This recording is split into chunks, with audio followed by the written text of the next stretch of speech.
Joining us next on the show, our second guest for the show tonight is going to be the British GP2 rider for RS Racing. He's making the switch from the Quattro Spirit team to the to Kalex Machinery for 2021. He's been around, he's done it all. He's done Junior World Championships. He's been racing since I can remember, and I'm really excited to have him on. So it's Charlie Nesbitt. How you doing? Yeah, not too bad, you? Yeah, not too bad at all. Not too bad. Excited to have you on. We'll start with the new, shall we? Firstly, you've signed for this new team, going into GP2 again. How does it feel to have signed for such a big renowned team in the paddock? Yeah, I'm really happy with this. To be fair, it's a really good team, proven team. I feel like I can really fight for the overall win in fighting with Kennedy and stuff like that. So yeah, I'm quite happy. I'm really looking forward to it. Awesome. And obviously, you've already had, you had a year in Supersport and then last year in GP2, although it's sort of been half a year, a bit of a shortened year. What's your goal for this season then, for 2021? It's going to be obviously to win races overall and hopefully to win a championship. That's my goal. The bike that I'm on's a real proven bike. Like I said, I'll have all the data and everything like that, so I can turn up to the round and then be spot on straight away. That's my goal. I want to be able to win the championship and win some races overall, ideally. What brought the change of team? Because obviously, the times we're in at the moment, it's probably it's more difficult than ever to change team because it's harder to get out and get testing. So what sort of made your decision to go for a change of project? When we were talking about next year with Quattro and stuff like that, some things wasn't quite adding up and stuff like that. So we decided to obviously part ways. And then Pete and Ryan at Kavara and RS Racing obviously picked up the phone, and we made that decision. So you'll be moving, obviously, because they've been running the Kalexes. Do you expect there to be much sort of adapting to do from the Spirit to the Kalex? Obviously, there's the engine-wise, because I'm going back to a 4-cylinder Screamer, not a Torquay Triumph, so I've got to get used to that. But I think the chassis will suit me in some ways, just because it's a little bit more stiffer and more of a race chassis. Not saying that the other bike wasn't a race chassis. It was just it needed a bit of work doing to it, which I think they're on about doing now. So they're developing it and stuff like that. But yeah, we just needed a bike to carry on and go forward. It's interesting you say that. Would you say at all that there's that the British prototypes, like the manufacturers coming like Spirit, would you say that these are better to race in GP2 than say obviously than the Moto2 bikes that have come in, the ones that have come in from the world tracks, because they're more sort of developed to race on British style circuits? To be quite honest, it's to do with the tyres, because obviously the Pirellis are quite a lot softer than the Dunlops, so the Kalexes will work better on the harder sidewalls and the harder compound tyres like the Dunlops. So we have to try and set the stiffer chassis up for that, whereas the British made chassis are more designed for the Pirelli, so they work better on the British tracks because of this. Okay, so would you say being on moving to Kalex, it's obviously it's designed to do the European circuits, would you say that's a disadvantage at all? No, not really, because we've seen what it can do with like car ride and stuff like that. We see what it can do. I think it would just take a few bits of setting up and then going from there, really. Yeah, at the end of the day, a good package is a good package, and a package that can work in one place most likely can work everywhere. And we've seen how strong the Kalexes have been.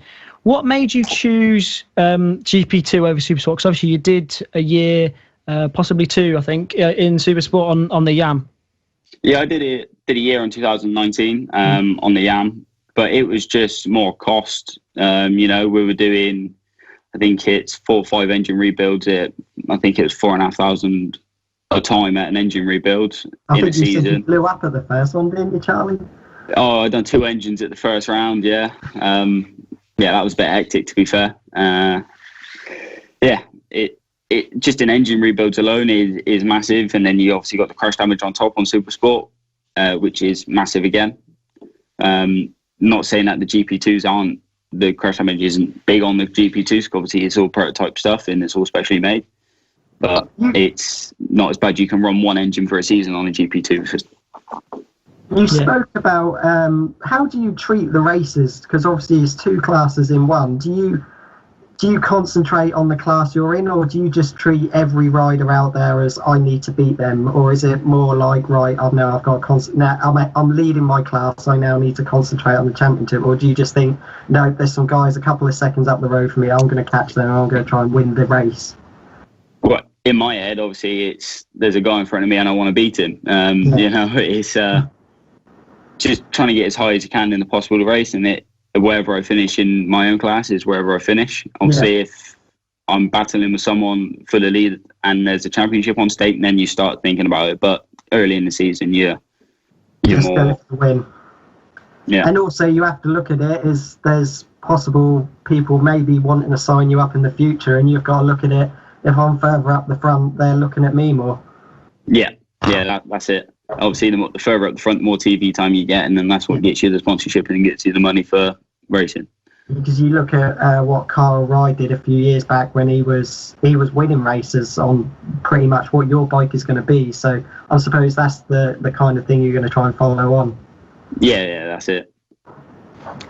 Did you ever sort of use that to your advantage? Say, like put in, say you're racing under the GP2 rider. Do you ever try and put like super sport bikes in between you and that rider? Yeah, massively so. I think at Alton last year, I was trying to put as many people in between me and second place at GP2 as possible. You know, you can use them because they are quite difficult to overtake because they are so fast in a straight line, but the super sports can't carry quite the corner speed the GP2s can, so it sort of levels itself out a little bit there.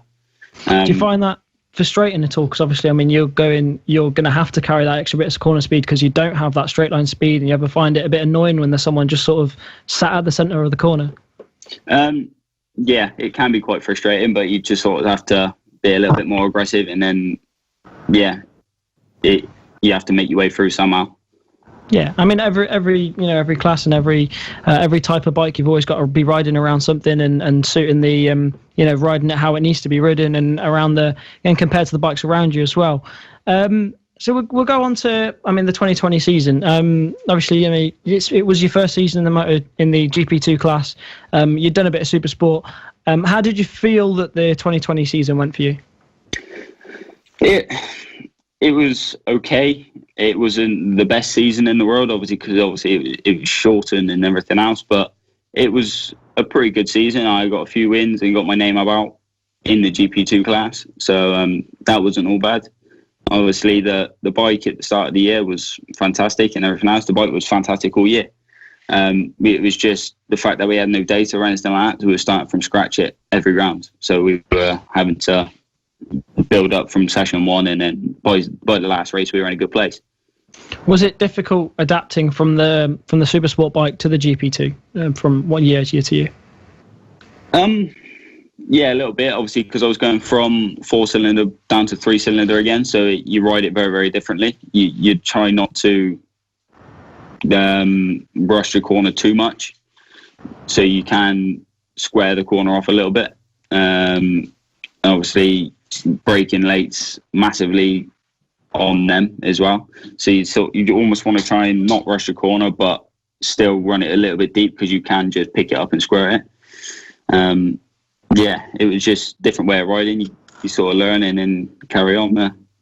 Any highlights of the season for you? I think the first race at Donington was very, very good for me. Obviously, the first race win. I think the second Snetterton, when I had to start from the back of the grid, and I think it was the second race at Alton, I really enjoyed. You've also been doing, as well as GP2, you've been doing a lot of training and a lot of racing over in the Fab Racing mini bike championships, where we see Jay racing as well. I mean, obviously, for those who don't know as well, Fab Racing is sort of the series for young and upcoming riders to come and make their way through, and also gives a chance for riders that have already come up and through it, like Charlie, to come back and have a go on some pit bikes and some converted supermotos as well. So. What keeps you coming back to Fab? It's just seat time, really. Yeah, seat time's key. So the more time you can spend with your bum on the seat, it's the better, really. It's still all relative to what you'd be doing on the big tracks. You still got throttle, you still got brakes, you're still moving around. It's just slightly different, It still keeps you sharp. Yeah, and keeping Jay sharp as well. I'm not getting anywhere near him. It's just like you don't turn up to every round. Nah, you don't jump any curbs anyway, do you, pit bike? No, I don't do any of that. What have you been doing over? Obviously, we can't be riding bikes at the moment. So, what have you been doing training-wise over this pretty boring period at the moment, really? I've been on my turbo trainer. Obviously, I've got a few bits of equipment at home and stuff like that, and I've got Zwift, so I've just been flat out on that, really. Between that and working with Dad plumbing, it's just been that, really. Yeah, and obviously we can't go to Benidorm this year, so we can't have a Charlie birthday party this year, can we? No, that always gets a bit messy, in all fairness, but it's nice to have a bit of a blowout every once a year, isn't it? I'm trying to invite Lester and Tristan to come, but that'll be your 21st one next year, won't it? Next year will be my 21st, yeah. I have heard some stories, and I don't know how much is true, but I won't repeat any of them. But Jay's desperately trying to drag me along to this messy Spanish annual trip for next year. That should be brilliant. Beautiful. That sounds good to me. I'll be there. I hear you. I mean, when you're at Fab, you're also there helping the kids out. So what's that like as well?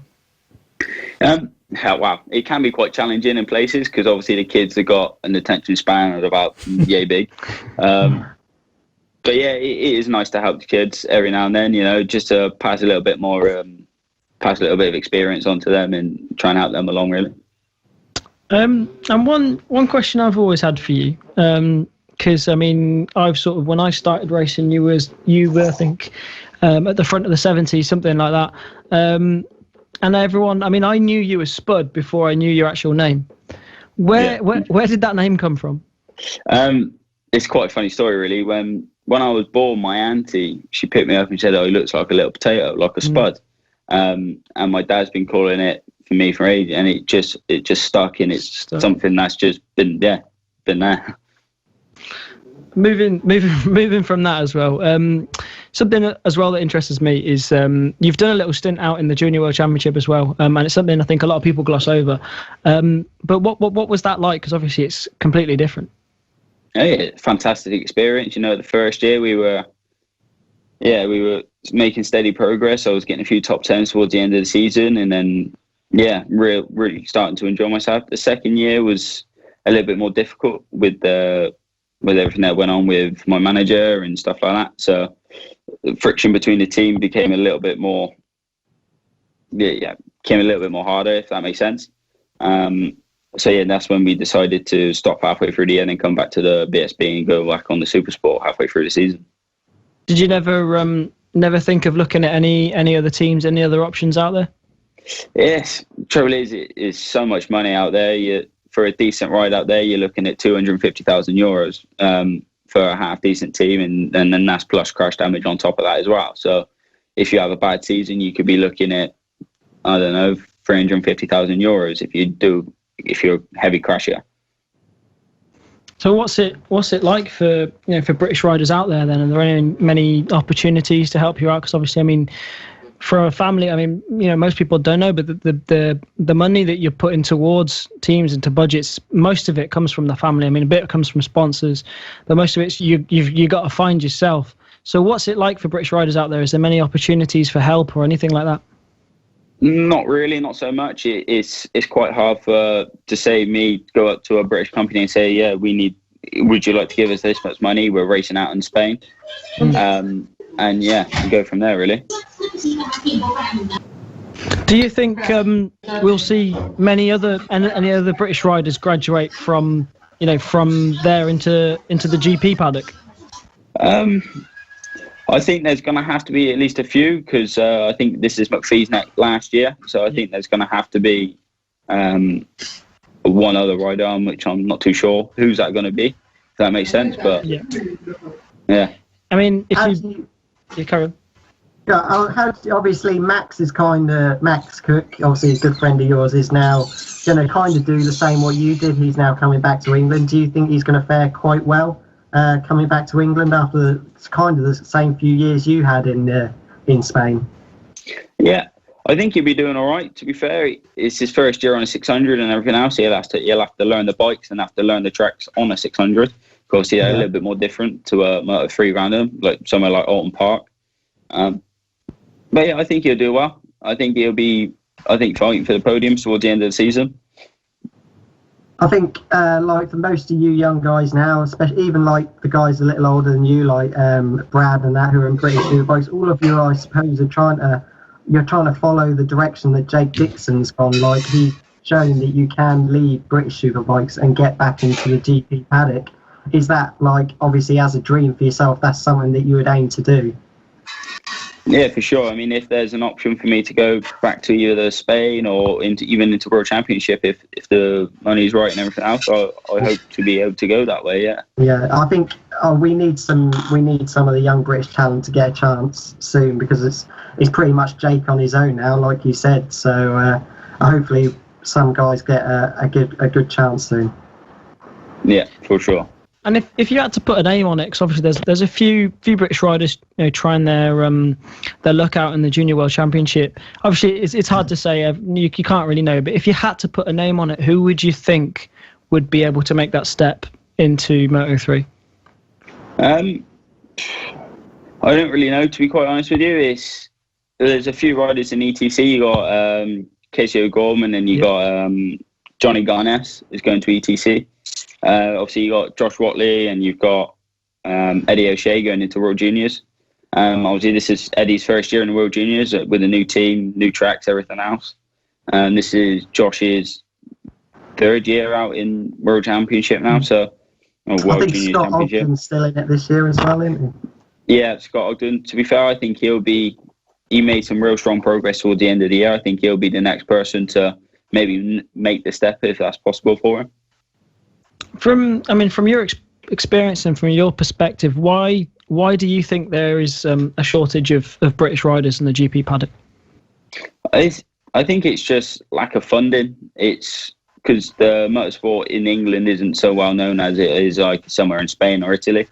Over there you've got that almost it's 50-50 between that in football sort of thing almost. Over here it's more 80-20. No one really knows of bike racing or anything like that. So yeah, well, no, that makes sense. But we hope we can see some more in the future, and then we hope to see a good season for you this year as well in 2021 in the GP2. Thanks a lot for coming on and talking to us. It's been really interesting to hear what you had to say.